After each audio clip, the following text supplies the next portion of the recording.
Okay, so I'm centering the clay, or at least patting into place. Now I'm centering the clay. The clay in this run is a little bit moister than usual, so it's easy to move up and down. I have to be a little more careful with it since it's a little bit moister, but it's still relatively easy to use. Here I am compressing the base of the bowl, making sure it's nice and level and packed down, and there's a nice little curve on the edge where the wall starts to go up. Here I'm starting to do a pull on the clay, another pull. It's nice and smooth. I don't feel any bubbles or lumps in it. Doing another pull a little bit slower because I'm starting to spread it out a little more with each one of the pulls.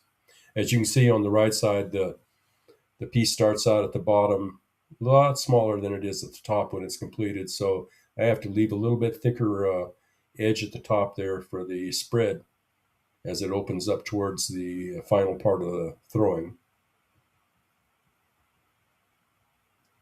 It's feeling pretty good. I'm using the rib now to compress the outside surface as I both shape it and pull it out a little bit more.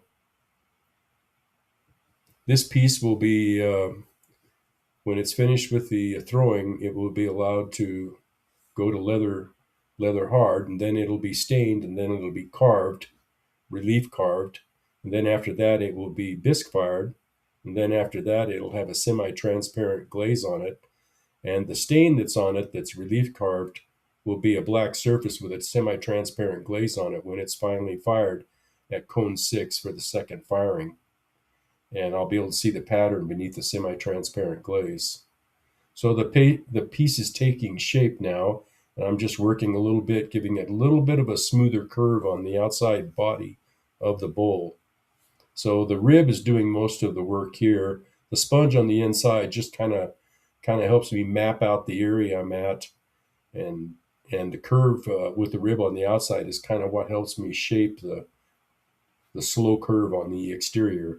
Here I am compressing the inside surface down again, making sure that transaction from the base to the wall is nice and smooth. Just a real light touch up here with the rib. Give that a nice smooth flow from the base to the top of the lip. So it's relatively round and it looks like it's in pretty good shape. So now I'll just let it dry till it's leather hard. Then I'll stain it, and then I'll get ready for my favorite part, which is the carving or the relief carving of the piece. That's what I enjoy most about making these pieces is the actual carving. So I usually make the larger pieces for the carving part alone.